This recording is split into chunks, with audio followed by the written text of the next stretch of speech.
ఎవ్వరు కూడా ఆఫీస్కి వచ్చే పని లేకుండా పూర్తిగా సర్వీస్ అన్ని ఆన్లైన్లో ఉంటాయి. దీనివల్ల కరప్షన్ చాలా వరకు కంట్రోల్ అవుతుంది. ప్రజలకు కూడా ఎలాంటి ఇబ్బందులు లేకుండా పరిపాలన ఇచ్చే అవకాశం ఉంటుంది.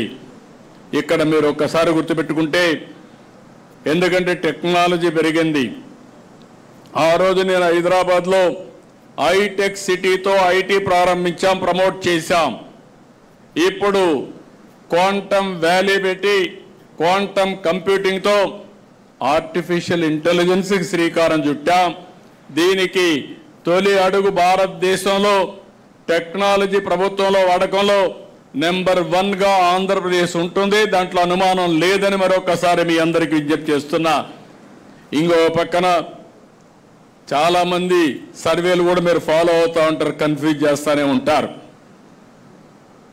తెలుగుదేశం పార్టీ కంటే బెస్ట్గా సర్వేలు చేయించుకునే వాళ్ళు ఎవరు ఉండరని నా నమ్మకం. నేను ఒక్క సర్వే పైన ఆధారపడను. అనునిత్యం అనేక విధాలుగా సమాచారం వస్తూనే ఉంటుంది. క్యూఆర్ కోడ్ మొదలుకొని, డిజిటల్ పెనిట్రేషన్ మొదలుకొని, క్యాపీ మీరు ఏ సర్వేలన్నా ఎవరేం చెప్పినా వాళ్ళది ఒక సర్వే. వాళ్ళందరివి కలిసి నేను డేటా అనలిటిక్స్ చేసుకొని ఏది వాస్తవం, క్షేత్రస్థాయిలో ఏమనుకుంటున్నారో రియల్ టైంలో తెప్పిస్తున్నానని చెప్పి కూడా నేను మీకు తెలియజేస్తున్నా. అది మీ అందరితో షేర్ చేసుకుంటాను. నేను ఒకటే విజ్ఞప్తి చేస్తున్నా, మనం ఏమనుకుంటున్నాం అనేది కాదు, ప్రజలు మనల గురించి ఏమనుకుంటున్నారో అది ముఖ్యం. ఒక వ్యక్తి మీద కానీ ఒక ప్రభుత్వం మీద కానీ అది అనునిత్యంగానే మనం తెప్పించుకోగలిగితే మనం తప్పులు చేయడం మానేస్తాం. నేను ఆ విషయంలో కూడా చూస్తున్నాను. ఏ నాయకుడు ఏ విధంగా పనులు చేస్తున్నాడు. ఒక ఆయన ఎక్కువ బాగా పనులు చేస్తాడు, అంతకంటే ఎక్కువ చెడ్డ పేరు తెచ్చుకుంటాడు. ఒక ఆయన తక్కువ పనులు చేస్తాడు, ఎక్కువ మంచి పేరు తెచ్చుకుంటాడు. ఒక ఆయన చేసిన పని కరెక్ట్గా చెప్పుకోగలుగుతున్నాడు, దానివల్ల ఫలితాలు మెండుగా వస్తున్నాయి. ఇలాంటి డిఫరెంట్ మోడల్స్ ఉన్నాయి. ఈరోజు ప్రభుత్వంలో కానీ పార్టీలో కానీ రెండు పక్కల మీరు ఒకసారి చూస్తే క్షేత్రస్థాయి నుంచి రాష్ట్ర స్థాయి వరకు ఎప్పటికప్పుడు అధ్యయనం చేసి దాన్ని కరెక్టివ్ మెజర్స్ కూడా తీసుకుంటున్నాం. నేను మిమ్మల్ని అందరినీ ఒకటే కోరుకుంటున్నా, మళ్ళీ మీరు గెలవాలని. మీరు ఓసారి తెలుగుదేశం పార్టీ ఒక కుటుంబం, బీ క్లియర్. ఈరోజు ఎర్రమనాయుడు గారు ఆ రోజు పార్టీకి పనిచేస్తే ఈరోజు రామ్మోహన్ నాయుడు గారు కేంద్ర మంత్రి అయ్యారంటే అది కుటుంబ వ్యవస్థని పదే నేను చెప్తున్నా, అదే చేస్తున్నామని చెప్పి మీ అందరికి విజ్ఞప్తి చేస్తున్నా. బాలయోగి ఉన్నప్పుడు, ఆయన చనిపోయినప్పుడు హరీష్ అయితే చాలా చిన్నవాడు. తర్వాత బాలయోగి చనిపోయిన తర్వాత ఆయన పెద్ద అయిన తర్వాత చదువుకున్న తర్వాత మళ్ళీ ఎతికి ఆయన తీసుకొచ్చి ఎంపీ చేసిన పార్టీ తెలుగుదేశం పార్టీ. అది కుటుంబ బాంధవ్యం అంటే. First of all A party అయినా సరే, ఏ ప్రొఫెషన్ అయినా సరే దానికి కొన్ని నామ్స్ ఉంటాయి. అలాంటి ఉన్నప్పుడు ఎవరైతే పార్టీకి సిన్సియర్గా ఉంటారో, ప్రజాసేవకు అంకితమై పనిచేస్తారో అలాంటి కుటుంబాలని గుర్తుపెట్టుకొని ఎక్కడికక్కడ మనం ముందుకు పోవాల్సిన బాధ్యత మన మీద ఉంటుంది. అప్పుడే సస్టైనబిలిటీ వస్తుంది, స్టెబిలిటీ వస్తుందని చెప్పి కూడా నేను మీకు తెలియజేస్తున్నా. అదే సమయంలో మేము ఉంటాం, వారసత్వం ఉంది, మేము పనిచేయం, మీ ఇష్టం అంటే నమస్కారం తప్ప వేరే మార్గం లేదు. హ్యాండ్ హోల్డింగ్ ఇస్తాం, మిమ్మల్ని గుర్తిస్తాం, గౌరవిస్తాం. అదే సమయంలో దాన్ని నిలబెట్టుకోవాల్సిన బాధ్యత కూడా ఉంటుంది. ఈ విషయం కూడా మీరు గుర్తుపెట్టుకోవాల్సిన అవసరం ఉంది. ఈరోజు మనందరం ఎప్పుడు కూడా ఎన్నికలు లాస్ట్ 1 year ఆలోచిస్తూ ఉంటారు. 4 ఏళ్ళు పట్టించుకోకుండా లాస్ట్ 1 year క్యాంపెయిన్ చేస్తే, లేకుంటే మనం ఏదో చెప్తే ప్రజలు నమ్మడానికి సిద్ధంగా లేరు. అందుకే మొదటి సంవత్సరం నుంచి చిన్న పొరపాట్లుంటే కరెక్ట్ చేసుకుంటాం. మన పాలసీ నిర్ణయాలు ఏవైనా తప్పుంటే అవి కూడా సరిదిద్దుకుంటాం. మన పరిపాలనా విధానంలో ఏమైనా లోటుపాట్లుంటే అవి కూడా కరెక్ట్ చేసుకుందాం.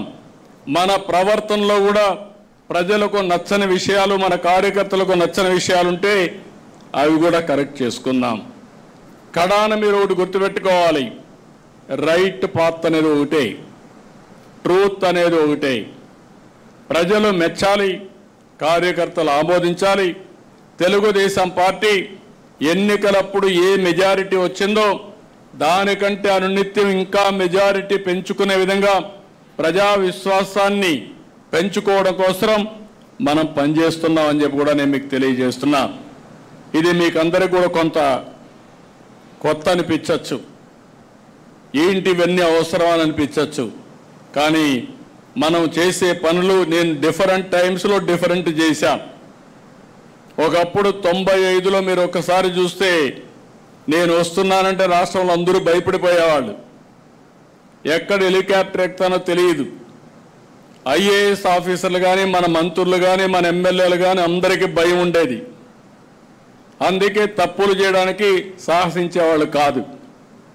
ఇప్పుడు కాలం మారింది, కానీ టెక్నాలజీ వచ్చింది. మీకు పదే పదే సమాచారం తీసుకొని చెప్పడం, చెప్పకపోతే మీరు వినకపోతే మీరే కాదు అధికార యంత్రాంగం కూడా ఏ విధంగా ప్రజాహితం కోసం పనులు చేయాలనో అవి మాత్రం తప్పవని మరొకసారి తెలియజేస్తున్నా.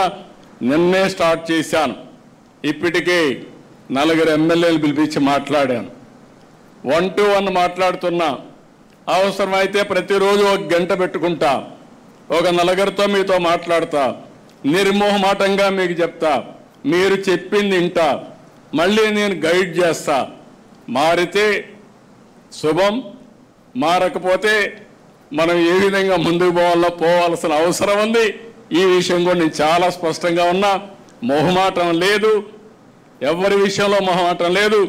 నా విషయంలో కూడా చెప్తున్నా, నా కార్యకర్తలు ఎక్కడ నా కాన్స్టిట్యూన్సీ తప్పులు చేసినా వాళ్ళని పక్కన పెట్టడం తప్ప చెప్పిన తర్వాత మార్చుకునే విధానంతోనే ముందుకు పోతామని చెప్పి కూడా నేను మీకు తెలియజేస్తున్నా. ఇంకొక పక్క నేను ఎప్పుడూ మాట్లాడుతున్నా, పాజిటివ్ పాలిటిక్స్, క్లీన్ పాలిటిక్స్. ఇది ఎప్పటికీ శాశ్వతంగా గుర్తింపు ఉంటుంది. ఈ విషయం మీరు గుర్తుపెట్టుకోవాలి. ఈ దేశంలో ఎవరు మాట్లాడుండరు. 2000 రూపాయలు రద్దు చేయాలని ఆ రోజు చెప్పా, 1000 రూపాయలు రద్దు చేయాలని ఆ రోజు చెప్పా. ఈరోజు 500 రూపాయలు కూడా రద్దు చేయాలని చెప్తున్నాను. ఎవరి దగ్గర డబ్బులుంటే సేవా కార్యక్రమాలు చేసి మంచి పేరు తెచ్చుకోండి, కానీ ఎన్నికల్లో ఓట్లు కొనడం అనేది చాలా బాధాకరం. 5 సంవత్సరాలు పనులు చేసి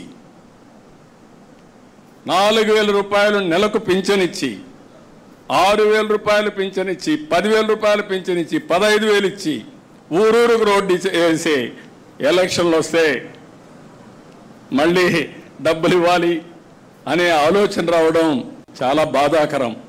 దీని నుంచి మార్చాలి, రిఫార్మ్స్ కూడా రావాలి.